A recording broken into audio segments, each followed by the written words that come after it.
Welcome in to the 143. This is Under Review, episode 99. We are 1 week away from 100. Nick, how does it feel? That's pretty incredible. It's pretty weird because 100 episodes, that's a ton. It's a lot. But then once Have we missed a week? No, we have not. No, we haven't. Once we hit that 100, that 2-year mark will be getting closer. creeping up on us. So it's been a long It's been a ride. but It's been a good time. we've been here for it. We've enjoyed it. We hope everyone that's been listening and watching has enjoyed it. Yeah, this is for y'all more than it is for us. A nice NFL week, I would say. Yep. Very satisfactory. We'll talk about the big games that happened. Some good primetime games. Some good, really good primetime Which games. was a change. You know, we've been complaining all year long about Every night game primetime was good. games, but they had all been Every night game came very down good. to the wire. We'll start this off with the stat of the week, brought to you by Andrews Logistics. Bengals were 0-14 going into Monday night on road primetime games. They hadn't won a road primetime game since, I believe, 96, 97. And they won last night. They eked out an overtime win. Evan McPherson sealed the deal in overtime with a field goal. Got to give some love to the kid from Folsom, California, Jake Browning, the quarterback for the Bengals last night. Came in to replace Joe Burrow earlier in the season when Joe got hurt. And Jake Browning was 32 for 37 last night with about almost 350 passing yards. He led his team to victory. He carried the team all the way there. Man was super efficient. I mean, it was pretty incredible watching him. You know, he didn't get flustered. He was back there. He was ready for his moment. You know, they kind of started him off pretty slow, gave him little screen passes, little dinks and dunks, and then they cut him loose there in that second quarter where he really took off. And, you know, he really, I would say he wowed everyone. Nobody saw it coming. Of his opportunity. And this is against a playoff caliber AFC team, the Jacksonville Jaguars. You know, they're in contention to win their division. Win the whole AFC, Nick. Remember, they're supposed to make it to the Super that's Bowl. what people were saying. They were supposed to win the whole AFC. Obviously, there's a little bit of a, I'd say a wrinkle there because Trevor Lawrence is injured, and so you don't know the status of him. Trevor Lawrence, he sprained his ankle last night late in the fourth quarter, so you can't really put he can't escape the blame here. Yeah, he was awful yeah. last night. I didn't see really anything I liked out of Trevor Lawrence. The Jags offense just wasn't where it should have been. They were 10-point favorites going into the game. Jake Browning said no, sir, and he won the game for the Bengals. Bengals had other ideas. Jags fall to 8-5. The Texans are one game behind them at 7-4 right now. So and the Colts are 7-5, I believe.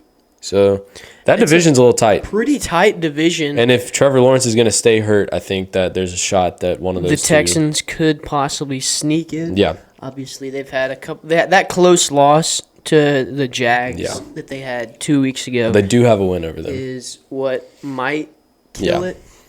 But nonetheless, your player of the week, Deebo Samuel, put on an absolute show against the 49ers. And the biggest thing against for the me, Eagles.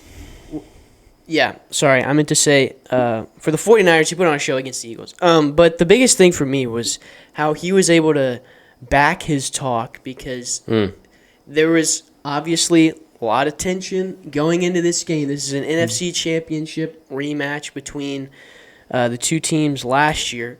But the Eagles got lucky, as they usually do. And they do. Brock Purdy got injured, so that was the first drive of the game.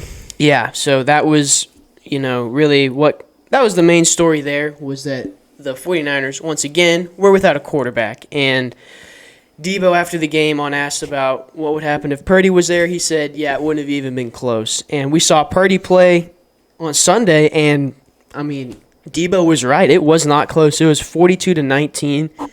He caught 4 passes for 116 yards and 2 touchdowns, and then he ran one in for a touchdown with Deebo did it all. rushing yards. He was just an absolute weapon on the field. They had no answer for anyone offensively for the 49ers. Their defense got absolutely picked apart by Brock Purdy. And then on the flip side, they couldn't generate a ton of offense. Well, it's tough when you don't have 3rd and 1 and 4th and 1 like they do so often. It's tough because then you actually have to play football. Yeah, it is You can't tough just shove the when you're not quarterback on the across the 1 yard line, because you have to actually draw up plays to score. You can't just do the tush push. I think the Eagles were exposed in a big way on Sunday, and you know what? I would you agree. know what? Mike McCarthy's sitting there watching that game going, yeah, he's taking notes. We're ready for Sunday. Eagles-Cowboys matchup for the division happening Sunday Night Football. An amazing primetime game that will be. As Cowboys fans, this is exactly what we needed. It was for the Niners to beat the Eagles and beat them good just so the media would kind of stop talking about the Eagles for a little bit. The Eagles were exposed. Also, let's just talk about this. A lot of Eagles fans and a lot of other people that are just putting Jalen Hurts above Dak Prescott, talking about stat padding. You want to talk about stat padding? Jalen Hurts was the one stat pad. He's playing in the 4th quarter when the 49ers done. got their backups in. So Yeah. that's stat padding if I've ever seen it. I'm not sure why he Meanwhile, was still in. Dak over here doesn't even play half the 4th quarters this Dak's season. used to only playing about 5 minutes into the 4th, if that. He hasn't had to play much in the 4th quarter. Niners just took it to. I mean, the Niners they showed that right now it's looking like they're the best team in the NFC. Obviously, yes, they also beat up on us, but I would argue that we were. We needed that. We were a different team back then than we are now. I think Dak kind of needed that. That was early in the year. The offense didn't really know what it was yet. It takes time to gel with a new offense, and I think since that we're gelling. then we have really grown. And then also another big thing from that game is Brock Purdy now is the MVP favorite. Brock Purdy played so good. And he's absolutely deserving of it. He's been Mr. Irrelevant was the big story there, which, I mean, that's crazy if you think about that. Yep. Last year he comes in, middle of the season, no one's expecting anything from him, leads the team to the NFC Championship, and then a year later he's the MVP favorite.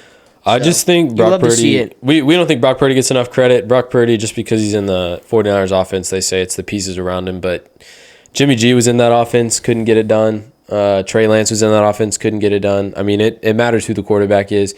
Brock Purdy is showing that he can sling the ball down the field. They look immensely different without Brock Purdy. Yeah. They look worse, a lot worse. A lot worse without Brock Purdy, and he's showing that right now he's playing like the best quarterback in the league.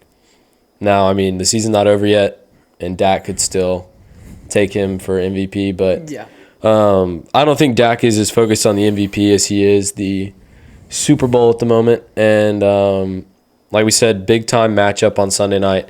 Eagles-Cowboys. If we win, we get control of the division, and the Niners would have the number 1 seed, I believe, at that point. And so, yeah, it's going to be a big one on Sunday night. We're looking forward to it. We need that because we want that playoff home game. Yep. That's just so huge. We would because love the number 1 The seed. Cowboys are incredible at home, and so that would just add a little bit to our favor. And speaking of the Cowboys, Thursday night they got into a high-scoring affair versus the Seattle Seahawks. And the Seahawks have they haven't been amazing the last few weeks, but they came in. Everybody knows the Cowboys are going to get each team's best shot, and the Seattle Seahawks came in. They were ready to play. Got to give them lots of credit.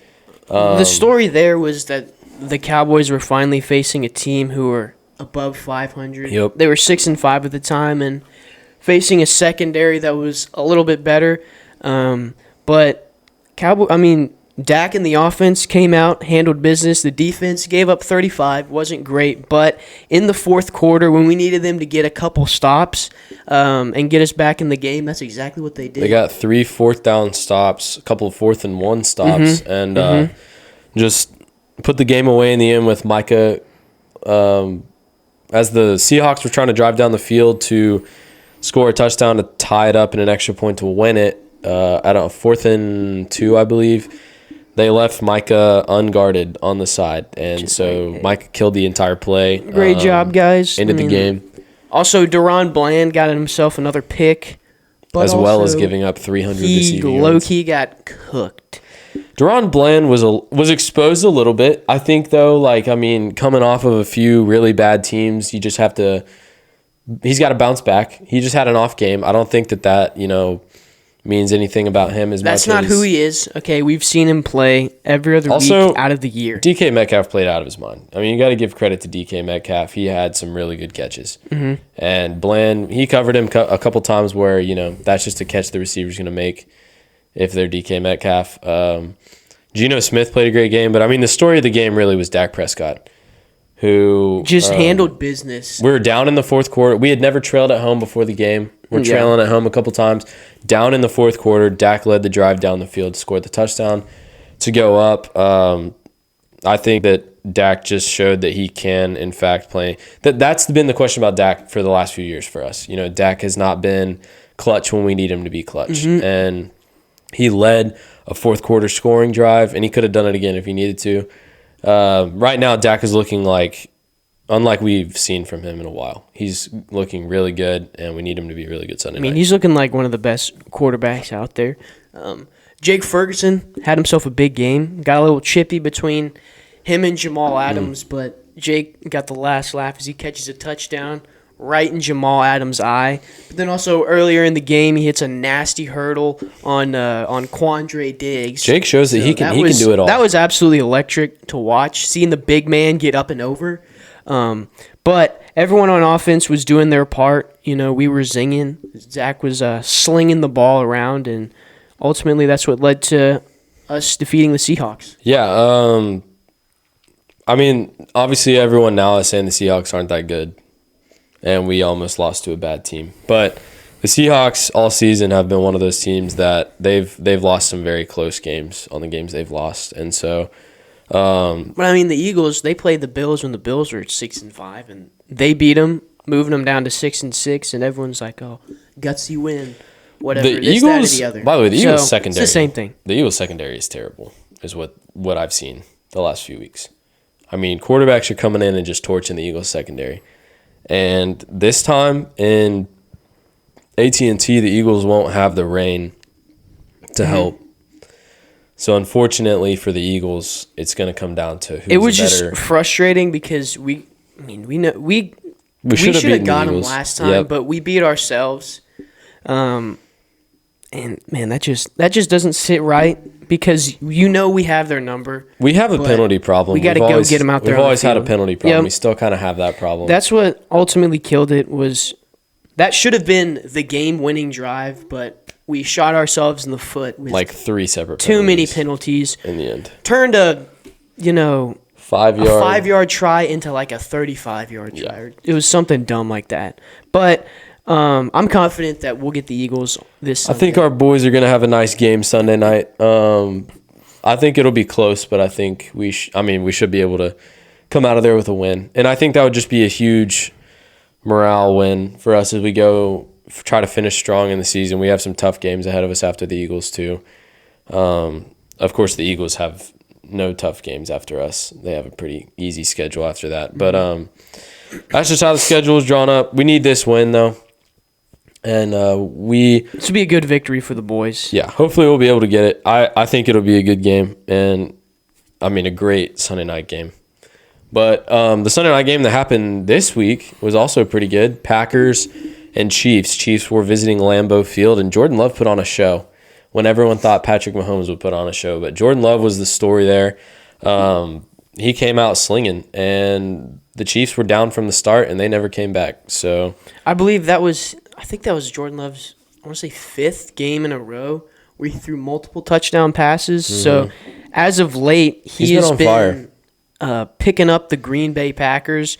Big story there was no Aaron Jones, so they were limited in the running back department. It was all put on A.J. Dillon, and the passing game really came out and took care of business. He was hitting literally everybody on the field. There's people that are getting out there, getting their first career reception, guys that you've never heard of. But the Packers, there is a scenario where they could possibly win out and maybe sneak in to a wild card if other certain teams lose. Yes. So if you're a Green Bay Packers fan, playoff hopes are not completely dead. No, there's hope in Green Bay, and honestly, first 6 games of the season, it wasn't looking that way. It was not looking like Jordan Love was the guy, but in the NFL, it's such a win now league that you kind of have to understand that offenses take time to gel. So Jordan Love, I mean, you beat a good Kansas City Chiefs team. I mean, you're talking about a Patrick Mahomes and Travis Kelce team, and then their defense has been a little bit better this year, but I just think taking care of business. we're seeing like with the Cowboys, with the Broncos, with the Packers, just like when it's a new offense, new quarterback, or a new coach, or a new system, You just got to give it time. you got to give it. It doesn't happen week one. Yeah. And I mean, you got to give credit to a team that's really been doing a good job of it since week one.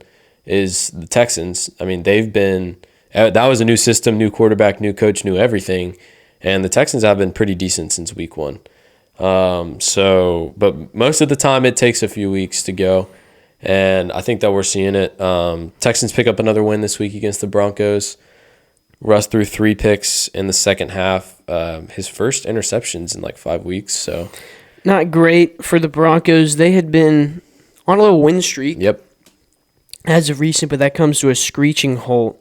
The Texans, I mean, they only scored 22 points, or maybe just a little bit more, but they were without Dalton Schultz. Tank Dell got injured He's out for early the in that season. game, and so they were without some key weapons. But despite all of that, they came up huge when it came down to it.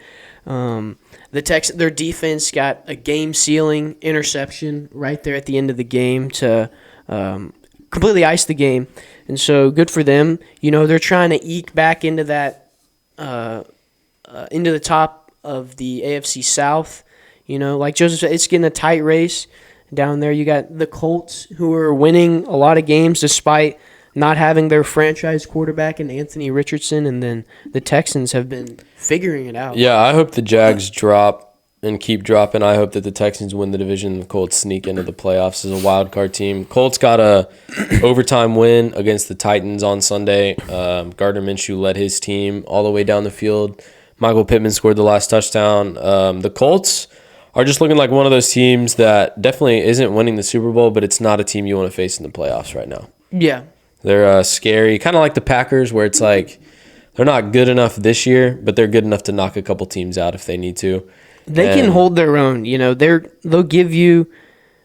I mean, they can. The way they play, they can kind of hang with whomever. But I think that the AFC South, it'll be interesting, especially if Trevor Lawrence misses next week. The Texans will have a chance to, get a win and probably take the division there. We can just skip over the worst game of the week. Chargers, Patriots. Not a single touchdown. Nothing scored. there. Chargers won that one 6-0. 2 field goals. Just a boring all-around game. The Patriots will be featured on Thursday Night Football against the Steelers. 2 backup quarterbacks going up against each other. Yep. It's looking like it could potentially be the worst primetime game.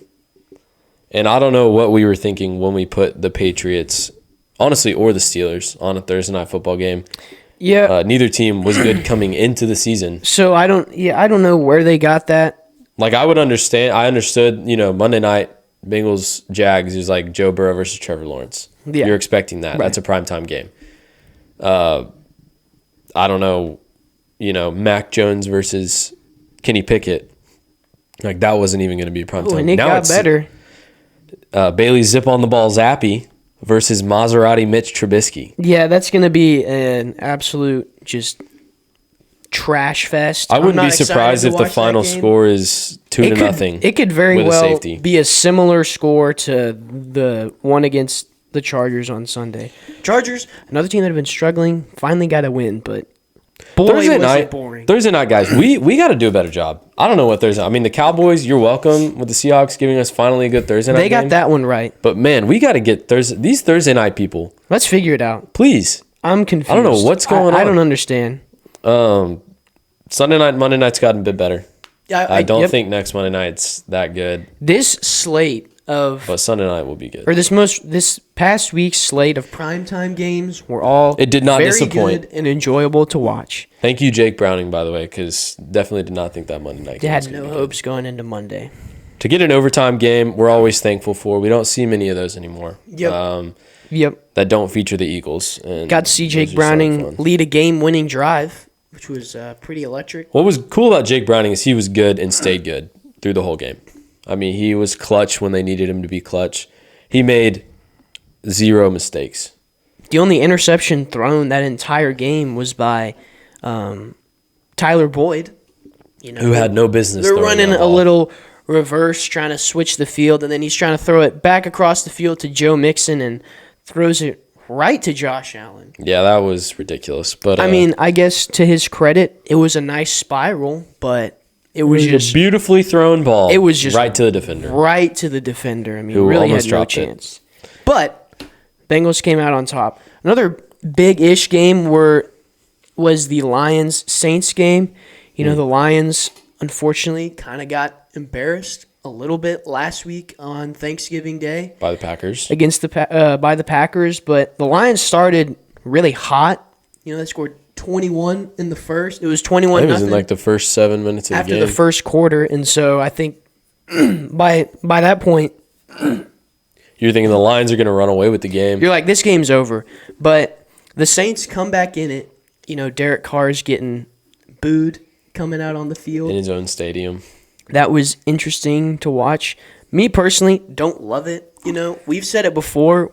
We're Derek Carr fans. I wish he had gone to the Jets. he's a good guy. I wish he was just better. I just wish he was better. Yeah, he's I like showing Derek that Carr. He's such an easy guy to root for, but he's just showing that he's not it. it might be time to retire. He's old. Like, he's older. It's not necessarily the fact that he's not very good, but these offenses are changing, and He's just not being put in the best situation. he's kind of a quarterback of the past a little bit. But we got to see famous Jameis get out there a little bit. Yep, Sling the ball made around. an appearance. The Saints did not come back, but to their credit, they They had a chance. They didn't roll over and die. They made it close. The final score to that game was 33-28, so they came within a touchdown of, being back in this thing. Yeah, that AFC or NFC South. It's looking like it's going to be exactly like it was last year. Yeah, every team's got a losing record. The Falcons actually moved to 6-6 this week, so there's a slim chance that they finish the season winning the division. They'll win the With division. I think they'll win the winning division. record. I don't know about the winning record. The winning record, they'll probably win They've the got to division. win 3 of but the next 4.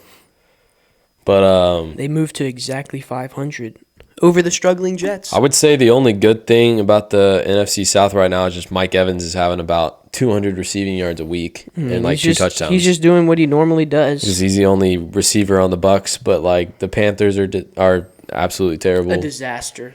And they traded away their first round pick, so the number 1 pick in the draft will be the Bears this year, it's looking like. And Panthers they got so much to figure out. The Bucks are terrible.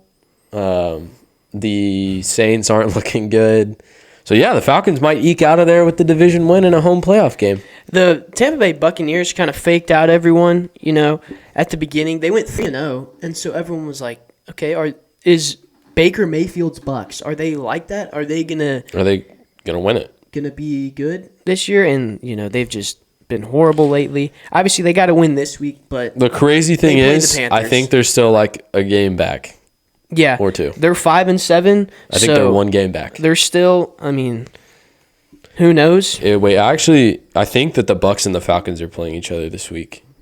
I believe you're right. I think it's for the division. I'm pretty sure. Even the Saints, they're 5-7. Yeah. so This division's they're still up in it. there. What's funny is this division is horrible, but it is so tight. It might be one of the most fun division races to watch in the last couple weeks. Just because it's like who can stink the least. exactly. essentially, It's is kind of what it how we comes used to down be a few years ago. The NFC East was very Yeah. similar. But since then, the Eagles and Cowboys have kind of risen above the rest of them, and unfortunately, the Eagles had to rise with us because Yep. can't let us just have our moment. But it's okay. We should be able to steal some thunder. Overall, other than that, not really much going on in the NFL.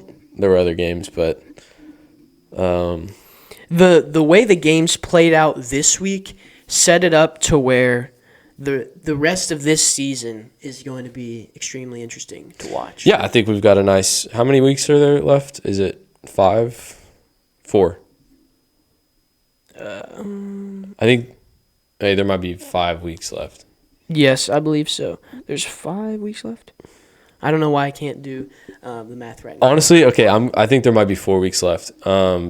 Because we have the Eagles, we have the Bills, the Dolphins, The Commanders. 5 weeks. 5 weeks. Boom. Got it. Figured it out. We had to count it out on our hands. Listen, we're neither one of us are really like math majors or But anything. you've got some tight division races. We're talking about you got the NFC East, right? That's a tight one. That'll come down to the last game probably. NFC South, not great, and then you have AFC South, The NFC North as well. NFC might come North down to it. might come down to it if the Packers continue to win. And the Lions lose. The Lions lose, but other than that, I think every other division is pretty much set. I don't think anyone's catching the 49ers No. in the West. The Chiefs will bounce back, but also they're in a not great division. Where They're yeah. The the rest Chargers, of the teams are Raiders, terrible. and Broncos aren't going to challenge them at all. And then I think it's the Dolphins. The Dolphins are probably going to. I think they could win the AFC. The playoffs this year will be interesting because you got a lot of teams that could just go win it, but there's a lot of them, so they're not all going to win it. So I just think this year's playoffs, And also, other than the NFC South winner, most of the teams getting in. let's will be just give pretty it up good. for the NFC real quick because we were kind of getting slandered in the offseason talking about how the AFC is going to be so much better than the NFC, and I'm not seeing it. The AFC is not looking. I'm not seeing it. The AFC has been. The AFC has been the problem on primetime games. That's what's been going on. It's the AFC has just been the absolute problem And look because at that. 2 AFC teams facing off this Thursday. yeah, because and by the way, they're the worst AFC teams they could have chosen. I mean, I'd rather watch the Jets. I mean, I can't stand that. The Patriots should not have gotten a game. And that blows my mind that they got a primetime game. I mean, the big thing is the last 3 weeks, they've held teams to 10 or less. And lost. And so you're thinking, oh, well, they won those games, right? No, you'd be wrong. They lost all 3 of those games. Which, you know what that translates to? For those of y'all that don't know exactly what that stat means, boring football Incredibly games. boring games because that's it. they're holding the teams to 10 or less, but they're losing. Because they are also scoring. Because they're scoring less. way less than 10, apparently. Yeah, about 3 or 0 is what they're scoring, and it's ridiculous, and we're tired of it. So, But you get to see them on prime time. so yeah, everyone tune in Thursday night unless you have Thursday night's anything else to do. Going to be an absolute doozy. It'll Since be it's like our watching job, we will be paint watching. dry. We will be watching the game. Unfortunately, we'll be lucky if we stay awake past halftime. Yeah. Well, here's where I'd like to end our shows on Under Review. I brought you a quote from the Dak Prescott. The man. And this was actually something that he told.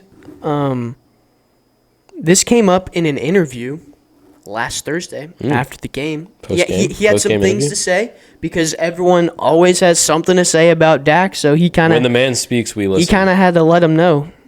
And so he said, "I understand nobody defines me. That's the great part about life, and that's the great opportunity that we all have. The people can say what they want, but I have the pen, I have the paper, I'm the one writing."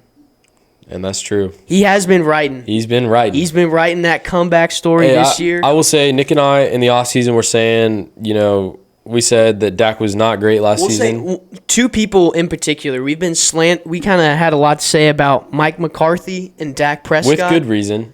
The season before, they showed us that they were not winning. That being said, those 2 really turned it around this year. The spotlight was put on them because Their jobs were in question. Kellen Moore was gone, so we knew that Mike McCarthy was going to head up the offense. We knew Dak was going to have a bigger role in calling plays and not, and they've really stepped up and knocked it out of the park. I mean, this has been their time to shine, and honestly, it's looking like Kellen Moore might have been the problem because the Chargers He's aren't not good doing either. anything in L.A. They didn't score. Their offense is looking worse, honestly, if you ask me. So Dak and Mike have been crushing it, and we hope they continue to crush it through Sunday night, especially into the playoffs.